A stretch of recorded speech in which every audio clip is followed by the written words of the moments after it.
Em nome do Pai, do Filho e do Espírito Santo. Amém. Ave Maria, cheia de graça, o Senhor é convosco. Bendita sois vós entre as mulheres, e bendito é o fruto do vosso ventre, Jesus. Santa Maria, Mãe de Deus, rogai por nós, pecadores, agora e na hora de nossa morte. Amém. Santa Teresa de Jesus, rogai por nós. Em nome do Pai, do Filho e do Espírito Santo. Amém. Oi, pessoal, sejam bem-vindos ao nosso canal mais uma vez. Nesse dia que nós queremos falar sobre a arte de ensinar, né? Quem é o vosso mestre? E hoje é um dia especial, é dia dos professores. Espero conseguir soltar esse vídeo exatamente no dia dos professores. Não sei se o YouTube vai permitir, porque às vezes a gente tem algumas dificuldades, mas é dia também de Santa Teresa de Jesus, né, do qual tem uma devoção muito grande. Eu peço a Santa Teresa que interceda por nós, por mim, por você, pelas pessoas aí que nos seguem no canal. Pedimos a ela de modo especial nesse dia que interceda por todas as pessoas que de maneira tão bondosa compartilham o nosso conteúdo, compartilham nos stories, enviam aí os links. Nós queremos agradecer, né, de um modo geral, eu e todas as pessoas que me ajudam aqui com o canal, para a gente poder propagar a palavra de Deus, que Santa Teresa de Jesus possa abençoar cada um de vocês que nos ajuda nesse processo, e rezo também e agradeço a Deus por tantas pessoas boas que nos ajudam e têm nos ajudado, têm me ajudado neste tempo, né? Não vou elencar todo mundo aqui não, mas são pessoas maravilhosas que estão por detrás desse celular, desse vídeo que vocês estão vendo. Pois bem, então que Santa Teresa de Jesus interceda por nós e você faça aí o seu dever de casa, brincadeira, a gente está falando de professor, né? Mas que você possa nos ajudar aí enviando este conteúdo, este link para os seus amigos, nos seus grupos e fazendo esse conteúdo chegar a mais pessoas, porque nós não trabalhamos com nenhum tipo de divulgação que não seja a bondade de vocês, né? Que nos seguem aí. E agradeço de coração as muitas pessoas que às vezes me param, às vezes na rua, para dizer e agradecer pelo trabalho, dizer que estão acompanhando, vendo, estão mandando para as outras pessoas. Muito obrigado de coração. Né? Isso é importante para a gente continuar aqui nesse trabalho, que apesar de ser muito simples, sinceramente não é fácil, demanda um tempo e uma dedicação muito grande de cada um de nós, né? E se você quer conhecer Santa Teresa de Jesus, lá no início do canal a gente tem vários vídeos contando de uma maneira bem pormenorizada sobre aquilo, a teologia, né, que Santa Teresa de Jesus nos ensina, aquele caminho rico e bonito de oração, né? São mais de 500 anos do nascimento de Santa Teresa de Jesus. Santa Teresa de Jesus é de 1515, mas nós estamos discutindo a obra dessa santa até hoje, né? São mais de 500 anos. Tal qual, a partir daí nós podemos ver a importância dessa santa, até hoje citada no catecismo, citada em muitas discussões, e amada, né, por muitos, certamente um trabalho maravilhoso, né? Uma mulher realmente apaixonada por Deus. E hoje a gente quer falar sobre o mestre, né? O título hoje é Quem é o vosso mestre? Eu quero já de antemão falar sobre a referência que a gente vai usar, dois homens também apaixonados por Deus, Santo Agostinho e São Tomás de Aquino. Né? O livro está aqui, a gente vai conversar sobre ele, que é o De Magistro. E eu recomendo também, para quem tem os áudios do Donato, né? O Antônio Donato é um intelectual silencioso, tem muita gente que tem, eu sei que tem os áudios dele, ele trabalha. Ele é um intelectual, né? Tem um trabalho muito interessante, mas que não aparece de nenhum modo, é um celibatário. A gente sabe-se pouco sobre eles, sobre ele. Eu conheço particularmente uma pessoa que conhece, mas tem um trabalho muito interessante, tem uma aula muito melhor do que a minha aqui, com certeza, muito melhor do que o conteúdo que a gente vai trabalhar. Se é que eu posso chamar isso de aula, né? É apenas uma conversa sobre esse assunto, mas ele tem, são 5 ou 6 aulas sobre este assunto de uma maneira muito bonita e muito profunda.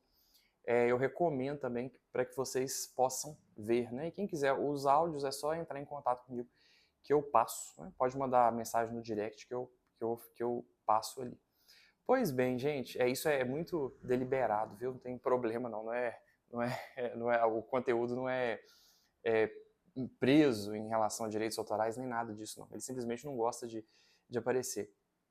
Pois bem, Santo Agostinho vai lá atrás, há tantos e tantos anos, conversar sobre o ensinar, né? Ele começa a conversa dele a partir do Evangelho, Mateus no capítulo 23, no versículo 8, né? Jesus diz, nem vos façais chamar de mestres, porque só tendes um mestre, o Cristo.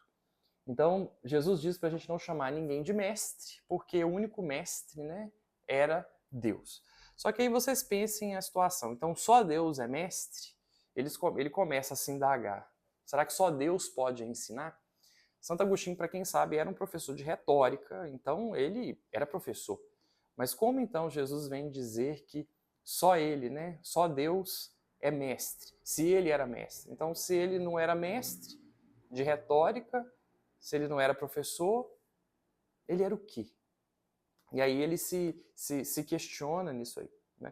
Antes de começar, apenas o meu feliz dia dos professores, viu? A todos os professores nesse dia de modo especial. Foram tantos professores que eu tive, eu estava pensando nisso hoje, né? Tantos professores eu tive ao longo da minha vida, foram tão importantes para mim, né? Essa função é tão importante, e a gente quero fazer aí, digamos, uma homenagem através deste conteúdo hoje.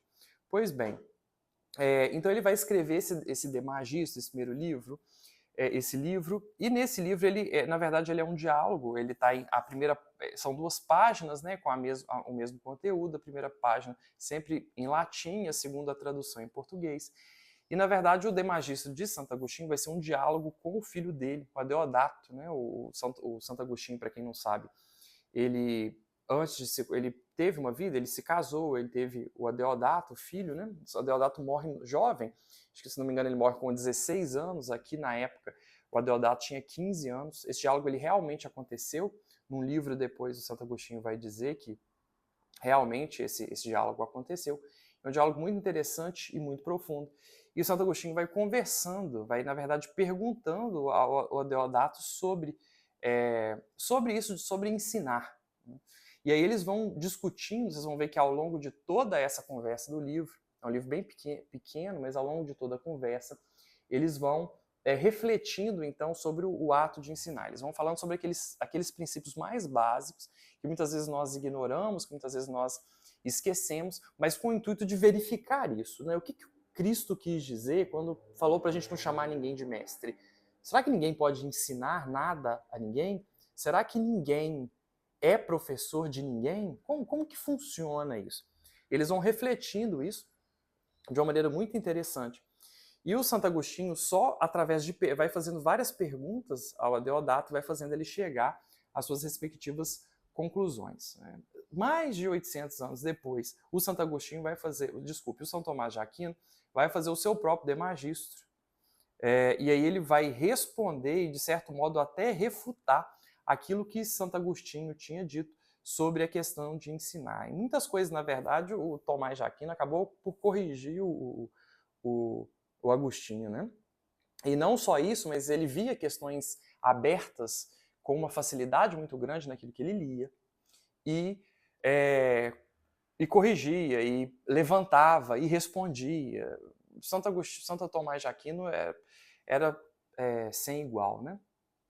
E aí ele vai escrever esse livro. Os 2 livros são livros muito pequenos e muito profundos. Eu acho que para você, principalmente você que é professor, que tem interesse, ou mesmo você que não é professor, mas que tem interesse, eu acho isso fundamental, que você leia, e o ideal é que a gente lesse mais de uma vez, depois dessa conversa que a gente vai ter, se você quer entender sobre o que é realmente ensinar, e é um tipo de pedagogia totalmente diferente dessa miséria que nós vimos atualmente, dessa pedagogia moderna, de todas essas modinhas, né, que nós temos aí sobre o que é ensinar de verdade. Então tentem ler o livro, ver aquilo que a gente está conversando, ler o livro, se der ver também o curso do Donato, e tentem meditar sobre esse assunto. Vocês vão ter ganho, não só do ponto de vista intelectual, não só do ponto de vista de se ensinar algo a alguém, mas também sobre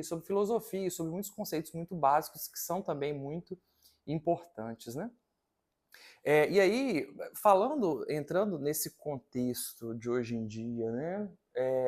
Uma coisa que a gente sempre se pergunta, né? Dizem que a educação é um direito, né? Inegociável. E isso é muito bonito, mas na verdade isso é retórico. Porque se a gente parar para pensar, se a educação é um direito, ela é um dever de uma outra pessoa. Porque alguém tem que cumprir esse direito. E aí a gente se pergunta, né? Quem é Quem tem o dever de ensinar? É dever de quem ensinar? Você pode dizer que é dos pais, né, o pessoal do homeschooling aí. Ensinar é um dever do Estado. Ensinar é um dever da igreja. De quem é o dever de ensinar? Com relação ao Estado, eu vou deixar essa pergunta em aberto, só fazendo alguns comentários. Com relação ao Estado, os pais hoje em dia precisam ficar extremamente atentos em relação àquilo que é ensinado na escola. E a escola é extremamente limitada em relação ao seu papel. E é bom que os professores tenham muita ciência disso. Vemos o insucesso, né, da educação brasileira. Eu quero mais à frente, com modos práticos, a gente conversar sobre isso. Já tem um material separado para a gente conversar sobre a educação brasileira, de modo especial sobre Paulo Freire, mas vou deixar isso mais à frente. E aí conversar, nos questionando aí, né, o Estado, e o Estado tem condição, o Estado realmente tem dado educação aos filhos, né, aos nossos filhos? Se a quantidade de analfabetismo funcional é imensa, né? Houve uma pesquisa que relatou que 8% da população brasileira é efetivamente alfabetizada, se nós levarmos em conta a compreensão real de um texto e não simplesmente a codificação daquilo que se diz. Mas aí é dos pais, o pessoal do homeschooling vai logo levantar a mão dizendo que essa função, sim, ela é dos pais. E aí eu costumo dizer que homeschooling, para mim, né, na minha modestíssima opinião, é igual ao anti-inflamatório, né? É bom, mas eu tenho várias ressalvas. Tem que se tomar muito cuidado, né? Por vários motivos. E aí você vai se perguntar se esses pais têm condição e tempo de ensinar essas crianças. Se as relações entre as crianças, se essa criança vai ficar simplesmente fechada na sua casa ou se ela vai ter relação com outras crianças, né? Também, ou se isso vai acabar prejudicando, porque aquele confronto que a criança tem ao sair do ambiente de casa e ir para o ambiente da escola, apesar de ser muitas vezes difícil, ele também é importante. E a gente vai se questionando aí em relação a muitos sentidos, mas a família tem que ter uma estrutura muito boa e tem que ser pais com uma capacidade, uma inteligência, um intelecto bons, né? Com didática e com tempo para ensinar essas crianças. E aí, eu não estou querendo responder de quem é a função. Na verdade, eu não acredito que a educação seja um direito de ninguém. Eu acho que a educação é uma decisão. Eu postei isso uma vez no Instagram e logo já arrumaram confusão comigo por causa disso. Mas para mim é pura retórica. É pura retórica você dizer que a pessoa dizer que educação é um direito. Não é direito coisa nenhuma. Porque se é direito, é dever de alguém e é dever de quem ensinar, né? E aí a gente tem que olhar muito para as pessoas que quiseram realmente estudar. Você pode tentar ensinar alguma coisa para alguém, se a pessoa não estiver aberta àquele conhecimento, certamente ela não vai aprender absolutamente nada. E assim também como temos tantos exemplos de pessoas que se alfabetizaram sozinhas, né? O exemplo de Machado de Assis, por exemplo, que se alfabetizou sozinho em francês, né? Era criança ainda. E o interesse, né? Você vê que os maiores intelectuais mesmo do Brasil não tiveram relação com a escola e nem com a faculdade. Algo muito errado com a escola brasileira. Mas eu não quero responder essa questão e nem entrar em polêmica, não vai ser o meu objetivo aqui. Eu quero simplesmente dizer que também é função da igreja ensinar. Sim, em Mateus 28, no versículo 19, Jesus diz: "Ide, ensinai todas as nações." O próprio Cristo mandou que a gente ensinasse. A igreja, durante um determinado tempo, exerceu essa função de educadora, até hoje, de certo modo, exerce também essa função. Entretanto, foi uma coisa que acabou se perdendo. A gente não há uma, digamos assim, né, uma pedagogia que seja trabalhada. Trabalhos como Santo Agostinho e São Tomás de Aquino sobre o ensinar como de magistro é algo totalmente desconhecido e algo que não alcançou a nossa população, a nossa cultura, de um modo a fazer as mudanças que isso que deveria, né? Então, o Cristo manda ensinar.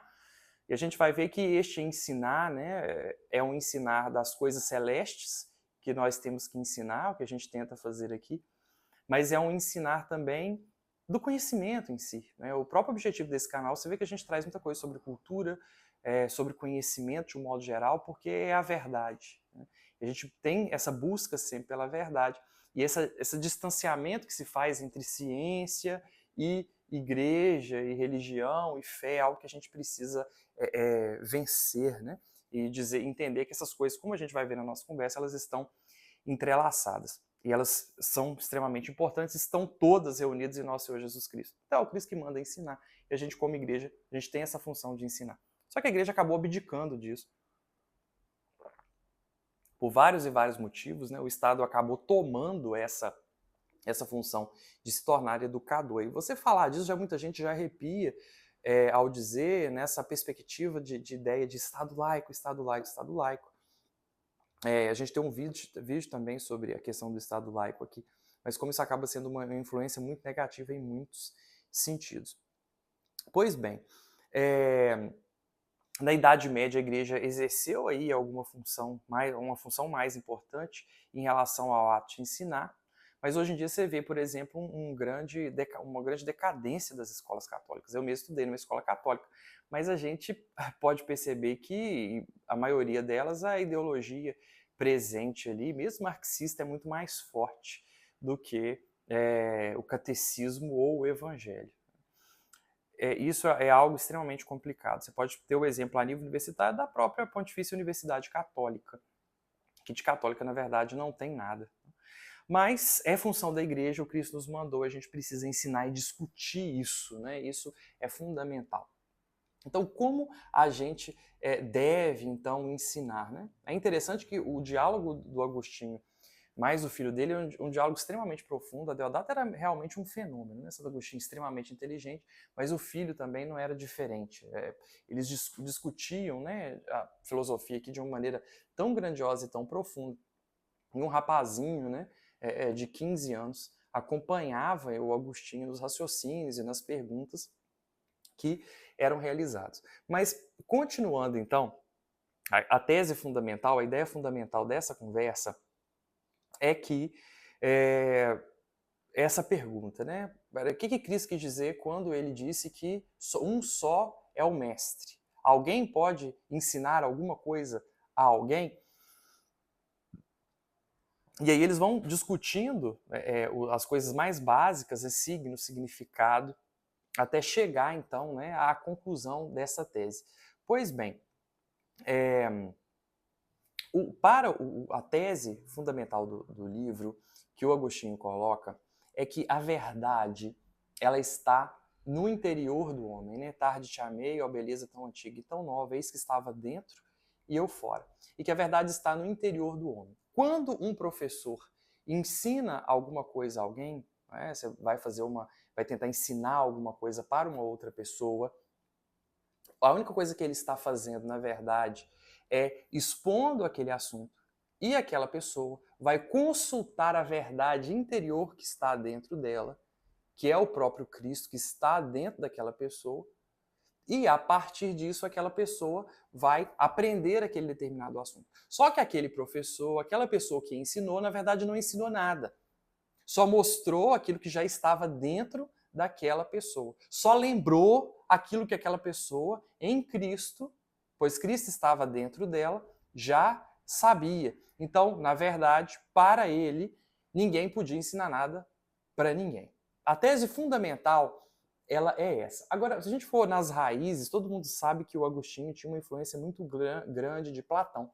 E o próprio Platão também acreditava nisso, que ninguém podia ensinar nada para ninguém.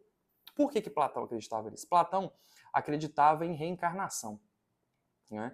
E aí ele acreditava o seguinte: quando alguém ensina algo a alguém, na verdade não está ensinando nada, só está lembrando aquilo que aquela pessoa já sabe porque ela teve uma vida no passado, ela teve uma outra vida. Naquela outra vida ela aprendeu aquilo e agora ele só está lembrando aquilo que aquela pessoa já experimentou de uma outra vida. Ele tinha essa tese. Para provar essa tese, o que Platão fez? Ele pegou um escravo e ensinou para ele o teorema de Pitágoras, simplesmente a partir de perguntas. Ele começou a perguntar,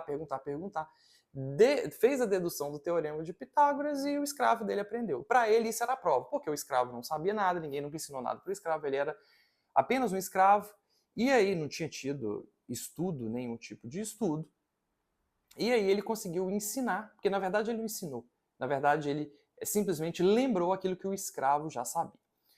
A gente sabe que o primeiro que Aristóteles veio depois e espinafrou o Platão, falando que apesar de Aristóteles ser discípulo de Platão, veio com todas as argumentações de que esse negócio de encarnação, que isso não tinha nada a ver. O Agostinho também era cristão, né, se converteu, e aí ele também não acreditava em reencarnação, como a gente sabe. Entretanto, ele pensou diferente.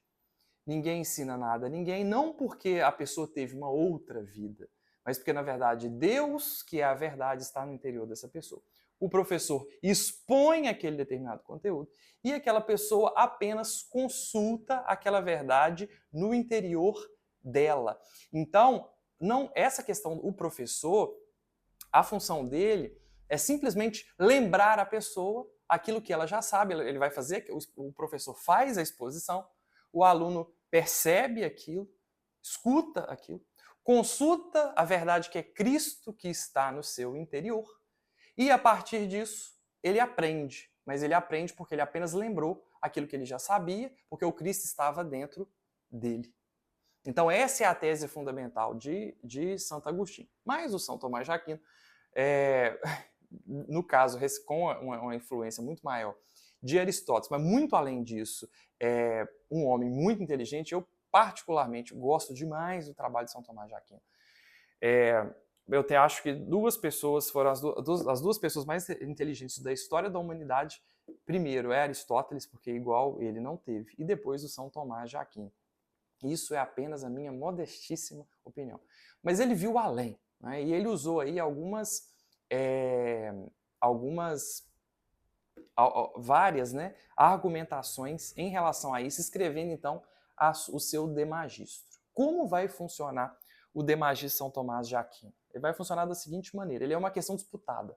Como que funcionava isso? O professor ele era colocado no centro, tinha um monte de aluno ao redor, e aí os alunos faziam perguntas. E aí era apresentado então objeções em relação àquela questão, e depois o professor, no caso São Tomás de Aquino, ia contrapondo todas aquelas objeções, né? Ou aceitando-as e depois chegando à síntese daquele determinado assunto. É uma estrutura muito semelhante à estrutura da Suma Teológica. Então, o De Magistro dele, na verdade, são 4 questões. Então, tem a questão, depois tem a objeção àquela questão, a síntese daquele assunto, e depois a explicação de por que as objeções estavam erradas no caso, né? Essa vai ser a estrutura e é a partir disso que ele vai falar. O De Magistro tem 4 questões. O De Magistro São Tomás de Aquino são se o homem pode ensinar e ser chamado de mestre ou só Deus. Essa primeira questão, na verdade, ele cita o Santo Agostinho e ele vai refutar o Santo Agostinho aqui com a sua tese, como a gente vai ver mais à frente. A segunda questão era se alguém pode ser chamado de mestre de si mesmo, ou seja, se alguém pode ensinar algo para si. A terceira questão, se o homem pode ser ensinado por anjos. E a quarta questão, se ensinar é um ato da vida ativa ou da vida contemplativa. São essas 4 questões que o Santo Tomás de Aquino, através de uma questão de questões disputadas, vai explicar, vai ensinar através do seu livro, do seu De Magistro. Na verdade, aqui, o São Tomás de Aquino, ele sobe mais o tom da conversa. Enquanto o Santo Agostinho conversa sobre se alguém pode ensinar alguma coisa a alguém, o Santo Agostinho, o São Tomás de Aquino está elevando a questão do seguinte aspecto: alguém pode transmitir a verdade a alguém? Então ele vai mais fundo nessa questão. Nessa primeira questão, ele vai trabalhar essa refutação sobre se um homem pode ser chamado de mestre ou não. Na questão, depois ele vai conversar sobre se o homem pode ensinar a si mesmo, pode ser mestre de si mesmo. Na terceira, se o homem pode ser ensinado por anjos. Essa aqui ela é interessante porque ele se questiona assim, né? Pois bem, se um anjo pode ensinar alguém, se o anjo puder ensinar alguém, deve ser um caminho do meio entre aquilo que um homem ensina e aquilo que Deus ensina. Quando um homem ensina alguma coisa a outro homem, ele faz isso através de palavras, ele, enfim, faz uma exposição oral daquilo, e aquela palavra que fere os ouvidos vai entrar naquela pessoa, que aquela pessoa vai refletir sobre aquilo. Mas e se um anjo aparece para alguém e explica alguma coisa para alguém, ele está imitando o homem no modo de ensinar, mas ele está se perguntando, existe o anjo de alguma outra maneira? Pode ensinar alguém alguma coisa que não seja aparecendo para essa pessoa e falando como ele apareceu à Virgem Maria? Porque isso não acontece com praticamente ninguém, pouquíssimas pessoas tiveram essa experiência. Então ele vai respondendo então a essa pergunta. Sobre essa questão de que do evangelho, se um homem pode ensinar alguma coisa, se um homem pode ser chamado de mestre ou não, ele argumenta também com o evangelho. Ele faz duas argumentações interessantes usando a própria palavra de Deus, que é o seguinte: olha, no versículo anterior, Jesus também fala que um só é o vosso Pai. Mas espera aí, nós sabemos que uma pessoa é pai de outra pessoa. Então, quando Jesus fala, né, um só é o vosso mestre, não quer dizer que outra pessoa não possa ser mestre de outra pessoa. Então ele argumenta isso falando, se uma pessoa é pai de outra pessoa, e Jesus disse, um só é o vosso Pai, então é porque alguém pode ser mestre sim de alguém. E uma outra questão que ele põe é numa carta de Paulo, em que Paulo diz que é mestre e que o próprio Cristo, o próprio Deus o colocou como mestre. Então se o Paulo disse que é mestre, então é possível que um ser humano seja, enfim, mestre de outra pessoa. Então o que Jesus estava querendo dizer deve ser uma outra coisa, que é onde a gente vai chegar, a gente quer chegar com essa conversa. Pois bem, aí vem o cerne da nossa conversa, o ponto mais importante aqui. Gente, existem aqui os dois santos, descrevem, eles não têm um método pedagógico. Eles não ensinam sobre qual deve ser a maneira de ensinar. Eles não estão discutindo aqui se é metodologias ativas que a gente... Não se trata disso. Mas eles conversam aqui sobre os princípios do que é realmente educação. E isso é uma coisa fundamental se a gente quiser entender qualquer assunto que seja. Na vida de vocês que dão aula, né? É muito interessante, eu gosto de dar esse exemplo, às vezes eu começo a dar aula sobre um determinado assunto, eu gosto de colocar muitas questões, muitas perguntas para os alunos, mas às vezes eu percebo que os alunos, quando nós estamos conversando sobre determinado assunto, por mais que eles saibam algumas coisas sobre aquele assunto, muitas vezes eles não conseguem, eles não têm as definições do que a gente está falando de verdade. Quando eu chego e digo, eu trabalho com os meninos, por exemplo, né, resposta endócrino-metabólica ao trauma. Do conteúdo de cirurgia que eu dou, e aí eu pergunto para eles assim, eles começam a falar, não, Vinícius, tal hormônio aumenta, né, a situação, tal hormônio diminui, acontece isso com o corpo, e eles vão empolgar dizendo, eu falo assim, tá, peraí, mas o que é a resposta endócrino-metabólica ao trauma? E aí ninguém sabe responder. Muito raramente um ou outro responde. Por quê? Porque muitas vezes no estudo não acabam pegando aquelas questões que são mais básicas, que são mais fundamentais, que são conceituais. Se você quiser dar uma boa aula, uma boa exposição de qualquer assunto que seja, você precisa primeiro dar os conceitos fundamentais, os conceitos mais básicos daquele determinado assunto. Se você não fizer isso, o seu aluno será incapaz de aprender, ou se ele fizer, fará sozinho, sem a sua ajuda. Você não vai conseguir ajudar o seu aluno a aprender efetivamente aquele conteúdo. É aquilo que Sócrates fez lá atrás, quando os sofistas falavam de maneira tão bonita e tão rebuscada, mas ele começa a perguntar, tá, mas o que é o amor? Né? Vocês falam tão bem sobre o amor, mas o que é o amor? O que é a justiça? E a gente percebe que a gente falha demais nesses conceitos mais básicos. Percebam que um conteúdo, quando ele é difícil, na verdade, ele não é difícil. O que existe ali é que existem conceitos muito básicos, muito pequenininhos, que estão na base, no fundamento daquele determinado assunto, e que os alunos ignoram. Apesar de ser básicos, eles ignoram. E aí eles não conseguem progredir, não conseguem aprender aquilo. Posso dar um exemplo muito simples. Se você quiser dividir, fazer uma conta de divisão, você tem que saber somar, subtrair e multiplicar. Então, às vezes, você chega para tentar ensinar a divisão, mas os alunos não sabem somar, nem subtrair, nem multiplicar. Então, esses princípios básicos, esses princípios fundamentais, eles precisam ser expostos pelo professor para que o professor possa então possa ensinar aquele determinado assunto. Então, essa conceituação, esses princípios básicos, eles necessitam ser expostos por parte do professor. Mas como isso vai acontecer? Né? Vamos bem fundo aqui agora sobre o que é mesmo inteligência. Isso é muito interessante, gente. A gente muitas vezes não conhece isso. Pois bem, e a gente vai perceber que no fim das contas só Deus realmente é mestre, que é essa tese fundamental desses dois livros aqui. A pessoa, quando a gente nasce, a gente é criança, a gente nem tem memória daquilo que acontece. Mas há um dado momento em que a criança ela passa a captar o ser. Ela começa a perceber que algumas coisas são e outras coisas não são. E também não podem ser. A criança começa a perceber o que é o ser. Ela começa a perceber a si, ela começa a perceber seus pais, ela começa a perceber o ambiente. E aí essa criança ela vai entrando, isso é muito interessante, essa criança vai entrando no universo da lógica. E entrando no universo da lógica, ela consegue aprender, começa a raciocinar de maneira lógica, né? Começa a raciocinar em si. Um exemplo prático de uma vez que eu vi isso, eu estava no aeroporto com um casal de amigos e a criança deles, o filho deles. Ele era novinho na época, mas num dado momento, mas já estava inserido no universo da lógica. Mas a gente estava no aeroporto e o aeroporto era alto, né? Já no lugar de embarcar.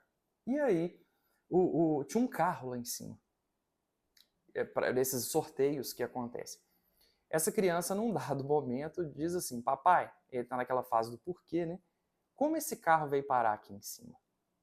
Bem, a criança viu por onde nós entramos, que era um lugar apertado, pequeno, onde só passava lá o raio-x, enfim, toda aquela questão.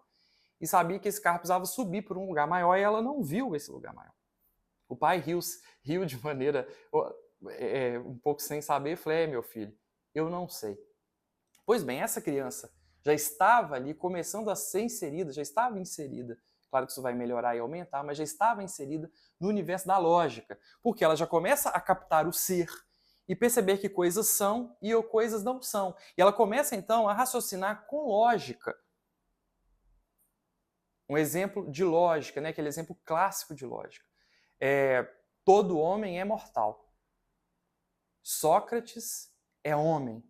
E aí você já consegue concluir facilmente que Sócrates é mortal. Todo homem é mortal, então se Sócrates é homem, Sócrates é mortal. Isso é o raciocínio. Quando a criança começa então a perceber o ser, que algumas coisas são e outras não são, ela entra no universo da lógica, e entrando então no universo da lógica, ela começa a raciocinar a partir disso. Uma pedra não pode fazer nenhum tipo de raciocínio desse. Um computador não consegue fazer esse tipo de raciocínio, porque um computador é incapaz de compreender o ser de qualquer coisa. Ele não pode. O computador tem uma programação, ele faz aquela programação e ele dá aquele resultado ali. Mas um computador não sabe que ele é e nem que você é uma pessoa e que ele é um computador. Ele não sabe disso. Então, na verdade, o que nós temos aqui é que, a partir então de um determinado tempo, quando nós somos crianças, nós aprendemos o ser, aquilo que é o ser, e nós entramos no universo da lógica. Então, o que na verdade é a inteligência? A inteligência não é uma boa memória. A inteligência não é aquela pessoa que estuda um conteúdo, faz uma prova e tira 10. A inteligência, na verdade, é o que acontece com a ação da inteligência. É essa nossa capacidade de que quando nós percebemos o ser, quando o ser humano capta, a inteligência capta o ser de alguma coisa, nós fazemos aquilo que nós chamamos de experiência da verdade. Eu vou repetir. Quando o ser humano capta o ser por meio da inteligência, nós fazemos a experiência da verdade. Porque este ser humano já sabe o que é o ser, já sabe que algumas coisas são e outras não. E ele já está inserido no universo da lógica. Deus iluminou, de uma maneira misteriosa que nós sabemos, o ser humano com a capacidade de raciocínio. E isso, gente, é aquilo que nos faz diferente de todos os outros seres humanos. Porque nós temos uma alma, um espírito imortal, e não existe neurocientista no mundo que vai nos dizer onde está, então, a nossa consciência ou a nossa inteligência, porque isso é imaterial. Podem colocar na ressonância, fazer pesquisa hipocampal, o raio que o parta. Eu comentava, sempre comento uma vez um neurocirurgião e um filósofo fizeram uma aposta, há 10 anos atrás, no auge daquelas pesquisas sobre aquelas em que colocavam um paciente numa ressonância, e aí faziam pesquisas sobre a região que estava funcionando quando aquele determinado ato acontecia, faziam aquelas pesquisas, algumas até bizarras, se coloca uma pessoa vendo fotos, determinado tipo de foto, e vê qual área hipocampal é estimulada. E o neurocirurgião disse que no prazo de 10 anos a gente descobriria onde estava a consciência. E o filósofo disse que não, porque aquilo era algo imaterial. 10 anos depois, a mesma revista fez a entrevista com esses dois, com esse cirurgião, neurocirurgião, e com esse filósofo, e perceberam que até hoje nós não sabemos onde está a consciência. A inteligência é algo imaterial, é algo dado por Deus, uma graça dada por Deus, que é dada apenas ao homem.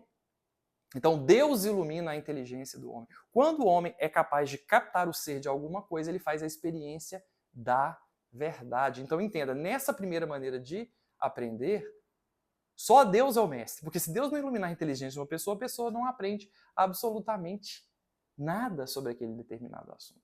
Então, nessa primeira forma racional, qual é a função do professor? Expor os princípios primeiros, os princípios fundamentais daquele conteúdo. Eu vou dar um exemplo prático. Eu tive um professor, uma época, muito bom mesmo, de um determinado assunto que era um professor de cardiologia. E quando eu ouvia a aula daquele homem, ele não levava data show, ele não levava reto projetor, ele não levava nada, ele levava ele e 2 pincéis e um apagador na mão. E a aula do homem era fantástica. Eu olhava aquilo e me perguntava assim, o que há na aula desse homem que os demais não têm? O que há na aula desse homem que é tão especial, que faz cardiologia, que é uma coisa difícil, parecer uma coisa fácil? Na verdade, ele fazia a exposição daquilo que era mais básico e ia elevando, então, o tom da conversa. Então ele fazia aqueles ensinos mais simples sobre o que era um ciclo cardíaco, sobre aquelas coisas mais básicas sobre o coração. E aí subindo. E aí você ia vendo como a coisa se dava, e aí você conseguia aprender aquilo de uma maneira totalmente interessante. Aprender realmente aquele assunto. Então o que o professor precisa fazer? Ele precisa expor os princípios primeiros de um determinado assunto, para que o aluno, acompanhando aquele raciocínio, aprenda. Na verdade, isso o Santo Agostinho faz. Quando o professor vai ensinar determinado assunto, ele precisa remontar para o aluno o caminho que ele mesmo fez para chegar até aquele determinado conhecimento. Então ele vai explicando por onde ele passou, aquilo que ele precisou aprender para chegar ao conhecimento daquela determinada situação. Quando ele consegue explicar isso, o aluno, vendo esses princípios primeiros expostos, consegue fazer a experiência, aquilo que a gente chama de experiência da verdade. E, gente, é uma coisa fantástica quando isso acontece. A pessoa aprende aquilo de uma maneira tão bonita e interessante que a pessoa fala, não, é isso. Não, eu entendi. Não, isso é assim e não pode ser de uma outra maneira. Isso é uma coisa que me dá prazer na vida, é quando eu estou explicando alguma coisa nesse ambiente de sala de aula ou mesmo fora. E aí você percebe que a feição da pessoa muda, a pessoa faz aquela cara de que sim, eu entendi, sim, é isso, sim, é dessa maneira e não pode ser de uma outra maneira. A pessoa faz aquilo que a gente chama de experiência da verdade, por um método natural. E é isso que que o professor vai ensinar para os seus alunos, é isso que o professor vai fazer para os seus alunos, colocar aquele assunto nos princípios mais simples e mais básicos para que ele faça aquela experiência. Houve uma história de uma professora, ela era uma mulher muito jovem, ela era criança ainda. E aí o professor fez uma exposição do Teorema de Pitágoras para ela. E aí fez aquela dedução toda, e ela aprendeu aquilo de uma maneira tão profunda, né? Ela prestou atenção naquilo, a dedução demonstrou os princípios básicos daquele determinado assunto, e ela, poxa, eu entendi. Aquilo transformou aquela mulher de uma maneira tão grande que ela acabou depois se tornando professora de matemática. Ela fez a experiência da verdade sobre o Teorema de Pitágoras e entendeu, olha, isso é assim, E isso não pode ser de uma outra maneira. Quando nós, então, sentamos numa sala de aula, o professor faz a exposição desses princípios primeiros, a gente presta atenção naquele conteúdo, com a graça da razão que o Senhor nos deu, com a luz da razão que o Senhor nos deu, então nós conseguimos entender aquele determinado assunto e fazemos a experiência da verdade, entendemos que aquilo é daquela maneira, e aquilo não pode ser de uma outra forma. Certo? Então, a inteligência é essa capacidade que nós temos de captar o ser para que nós possamos, então, fazer aquilo que nós chamamos de experiência da razão. Então, percebam, o mestre aqui foi Deus. O professor é professor? Pode ser chamado de mestre? Pode, mas não só como Deus, porque não como Deus, porque Deus é professor por excelência. Porque se Deus não iluminasse o ser humano com a luz da razão, que é imaterial, que, entre aspas, não sabemos onde está, na verdade é Deus que ilumina aquele ser humano. Se Deus não fizer isso, aquela pessoa não aprende aquele determinado conteúdo. Então, Deus é mestre por excelência. E a função do professor é mais modesta. É expor os princípios primeiros, para facilitar que aquele aluno faça aquela experiência da verdade. Até porque o aluno, se ele quiser, ele, de certo modo, pode aprender sozinho. Só que isso vai demorar tempo demais. Isso vai ser um caminho muito mais complicado. Claro que quando você se dá a aprender um determinado assunto sozinho, você aprende de uma maneira talvez até mais profunda, é verdade. Mas você vai gastar um tempo muito maior. Então, ter esse auxílio do professor para fazer essa exposição, isso é muito importante e facilita muito. E o professor vai, então, digamos assim, né, fazer essa exposição deste determinado conteúdo. Então, nessa primeira maneira de se conhecer a verdade, de se aprender, de se ensinar, Deus é o mestre por excelência. Existe o professor apenas expõe os princípios primeiros, mas o aluno, no caso, ele só consegue fazer essa experiência iluminado, tendo a sua inteligência iluminada por Deus. Então existe uma outra maneira também de nós fazermos a experiência da verdade. Existe uma outra maneira de aprender e uma outra maneira de ensinar. Essa outra maneira, a gente precisa entender o seguinte. Na teologia a gente aprende que quando um criador cria, né, um determinado criador cria então uma criatura, o criador cria uma criatura, o primeiro segundo depois da existência dessa criatura, ela precisa ser sustentada por este criador. O criador cria aquela criatura, mas precisa sustentar aquela criatura no ser. Então, Deus nos criou, mas a criação, né, Deus nos sustenta no ser. Se Deus deixar de nos sustentar no ser, a gente deixaria de existir, porque a gente não tem existência em nós mesmos. É aí que o apóstolo diz, né? Nele nos movemos, vivemos e somos, porque na verdade Deus nos sustenta no ser. Então Deus está dentro de nós. Isso quando Santo Agostinho diz, né? Já citei aqui o poema dele, né? Estavas dentro e eu fora. E Deus está por dentro. E ele por dentro pode mover aquela pessoa a entender aquele determinado assunto de uma maneira, digamos, infusa. Então Deus pode te fazer entender alguma coisa. E aí, de maneira sobrenatural, sem professor nenhum, te ensinando da maneira dele. Você já deve ter experimentado isso, né? Quanto maior for a sua conversão, quanto mais santo você for, mais vezes você já fez essa experiência, eu tenho certeza disso. Você deve ter tido uma experiência uma vez de alguma coisa que você não entendia, algum conflito que você tinha, alguma dúvida que você tinha, alguma questão que você passou, às vezes, muito tempo se questionando e perguntando. E aí você saiu um dia, andando pela rua, e aí, como se instalasse alguma coisa dentro de você. E aí você passa a entender, não, isso é assim. Essa questão que eu não sabia é assim, por causa disso. Claro! Sim, é isso. Sim, é assim, não pode ser de uma outra maneira. Por que eu não pensei nisso antes? Por que eu não entendi isso antes? Caramba, sim, agora faz sentido, agora eu entendo. Deus pode te mostrar a verdade de uma determinada coisa, de uma determinada situação, te infundindo aí esta graça. De modo sobrenatural. Mas aí é uma operação de Deus, que não vai passar por intermédio de uma outra pessoa, mas que Deus, de maneira misteriosa, vai te ensinar aquele conteúdo. Você pode dormir sem saber alguma coisa e acordar sabendo aquela coisa. Ou, num prazo de alguns segundos ali, disperso que você estava nem pensando naquele assunto, te vem um raciocínio rápido, né? Vem aí um raciocínio rápido para você, e aí você passa então a entender aquela determinada situação sem que absolutamente ninguém tivesse exposto a você coisa alguma. Esse tipo de experiência, né, essa graça infusa, né, esse conhecimento infuso que Deus derrama muitas vezes, ele vai se dar. Quanto mais santo você for, quanto mais convertido você for, quanto mais fé em Deus você tiver, tanto melhor você vai ter esse conhecimento. E isso é algo interessante. Na própria vida de Santo Agostinho a gente consegue perceber isso, porque o Santo Agostinho, ele mesmo relata que a partir do momento, o Santo Agostinho era muito inteligente, né?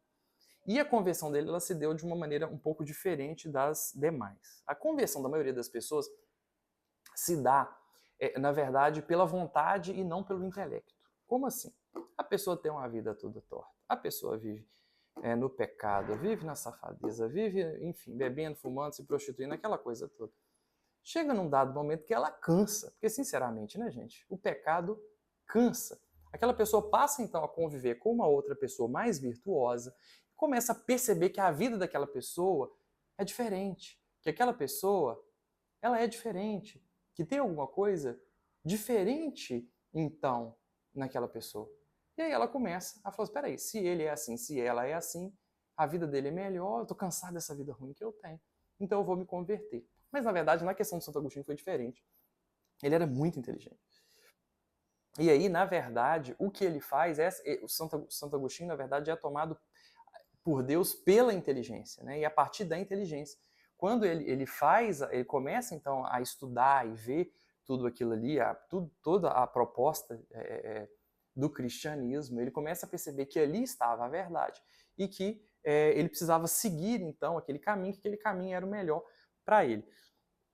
Mas ele relata que a partir do momento que ele começa a crer, alguma coisa mudou dentro dele. Que ele ficou mais inteligente. Que a capacidade de síntese dele melhorou. Que a capacidade de compreensão dele, a capacidade de raciocínio dele melhorou. Gente, na vida prática a gente consegue perceber isso, não só para isso, mas para outras coisas. Eu trabalhei muito tempo, né, com o grupo de oração e acompanhava muito os meninos do grupo de oração. E percebia de uma maneira muito interessante que aqueles meninos às vezes chegavam, né, com a vida mais torta possível e começavam a se converter, e aí começavam a comungar, a confessar, a largar o pecado, viviam as suas lutas, tal, não sei o que, pornografia, mas se livravam de tudo aquilo.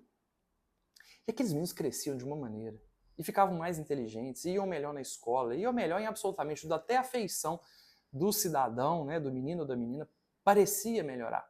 Então, isso realmente acontece. Você pode, às vezes, se você trabalha, né, até para outros, levando isso para outros sentidos também.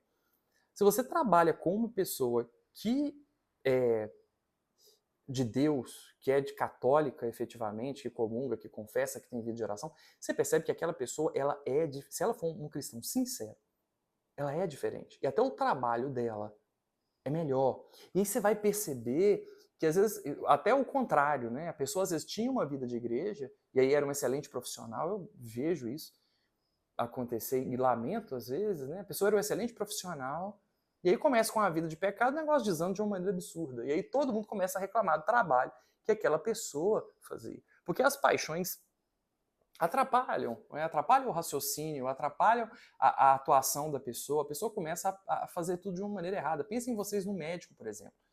Que aí ele chega, o paciente, ele tem um determinado paciente, e aí ele não quer internar, ele está cansado e não quer internar aquele paciente, mas ele tem que internar aquele paciente. Se ele for um cristão consciente, ele interna apesar do cansaço. Se ele não for um cristão consciente, se ele não busca a verdade, ele manda esse paciente embora, esse paciente vai na esquina ali, ele infarta e morre, por exemplo. E aí você vai ver que o trabalho dele vai ficar prejudicado, porque quando faltou nele aquela virtude necessária para, apesar do cansaço, admitir aquele paciente. Isso é um exemplo muito simples, mas para a gente perceber que a conversão da pessoa faz muita diferença nas mais variadas situações da vida, mas de um modo todo especial em relação à inteligência. E o próprio Santo Agostinho percebeu isso, que quando a gente acredita, né, e aí a gente tendo uma vida moral, uma vida correta, uma vida de conversão, de comunhão, você vai percebendo que o seu raciocínio fica mais rápido, sua capacidade de síntese fica mais rápido, melhor, você fica mais inteligente. Então, quanto mais santo você vai se tornando, tanto mais a graça de Deus vai sendo derramada sobre a sua vida. Então, nesse segundo caso, Deus, de maneira direta, infunde em você aquele determinado conhecimento. E você aprende aquela determinada situação. Então, percebam, no primeiro caso, e a tese fundamental desses dois livros aqui, no primeiro caso, nós temos, então, que é Deus que ilumina o homem com a graça da razão, que só o homem tem. E a partir daquilo, aquele homem pode fazer a experiência da verdade, quando muitas vezes um professor faz a exposição dos princípios primeiros para aquele determinado aluno. Então, é Deus que ilumina o homem, a sua inteligência. No segundo caso, Deus, de maneira infusa, de maneira direta, infunde naquele homem aquele determinado conhecimento. Então, percebam, no primeiro caso de se aprender, de se fazer a experiência da verdade, é Deus. E no segundo caso também é Deus. Então, o Evangelho é certo ao dizer que um só é o mestre.